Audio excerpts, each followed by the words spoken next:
Bonjour, nous allons résumer ensemble le Tanya du 17 Elul. Alors aujourd'hui, le Moaken met des bases parce qu'il va expliquer quelque chose de profond et de assez long. Les 10 sphirotes. On va voir que les 10 sphirotes englobent en elles deux contraires.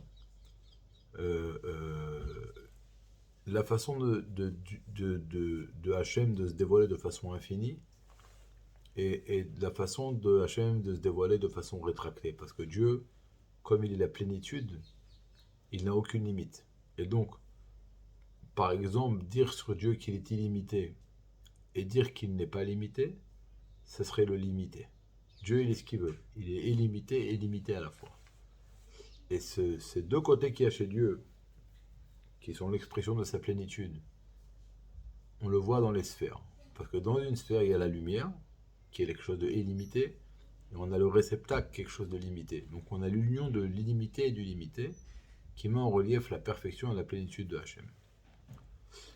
Pour comprendre tout cela, l'Admoraken met un principe de base sur la table, qui est que les sages ont fait beaucoup de parallèles entre l'âme d'un juif et la divinité. Et c'est pour ça que, à travers la connaissance de l'âme, on va pouvoir prendre une connaissance sur des choses divines. Et c'est ça qui a écrit Mipsari Achaze Eloka, de ma propre chair, je pourrais voir la divinité. En réflexionnant, en méditant, en s'approfondissant sur l'âme, on va avoir une connaissance sur la divinité. Parce que l'âme est une partie intégrante de Dieu qui nous a insufflé de son intérieur. Maintenant, il y a différentes sortes d'âmes. Il y a les grandes âmes qui viennent du monde de Hatzilut, et il y a le monde le plus bas, c'est le monde de l'action. Dans le monde de l'action, la dernière sphère, c'est la sphère de la royauté. Maintenant, dans les niveaux de l'âme, il y a l'essence de l'âme, il y a ce qu'on appelle le nefesh, c'est le niveau le plus bas. Donc on va dire, maintenant on va prendre une neshama qui vient du monde de l'action, chez qui brille le niveau de nefesh le plus bas, donc il vient du niveau le plus bas, quoi. Et en plus de la royauté. Mais il faut savoir que toute neshama a été créée, née de l'union des sentiments et de la royauté. Donc de Zo et de Malchut. En gros, ça veut dire quoi? Que même une neshama qui vient du monde de l'action, du niveau le plus bas du monde de l'action, le niveau le plus bas de l'action, c'est la royauté. D'accord? Une nefesh de la royauté de l'action.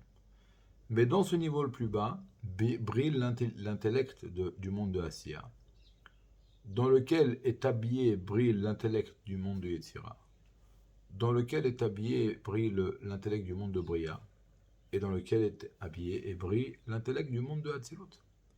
Cela veut dire que qui qu'il soit, dans chaque juif, il y a tous les niveaux. Jusqu'au niveau le plus haut, l'intellect de l'Hatzilut, dans lequel réside Dieu dans son infini. Et donc, plus qu'un juif a à l'intérieur de lui toutes les dimensions divines, ça vient donc bien nous expliquer qu'à travers la réflexion et la connaissance de l'âme, on va pouvoir avoir une connaissance dans la divinité. Ça, on continuera plus tard. Bonne journée.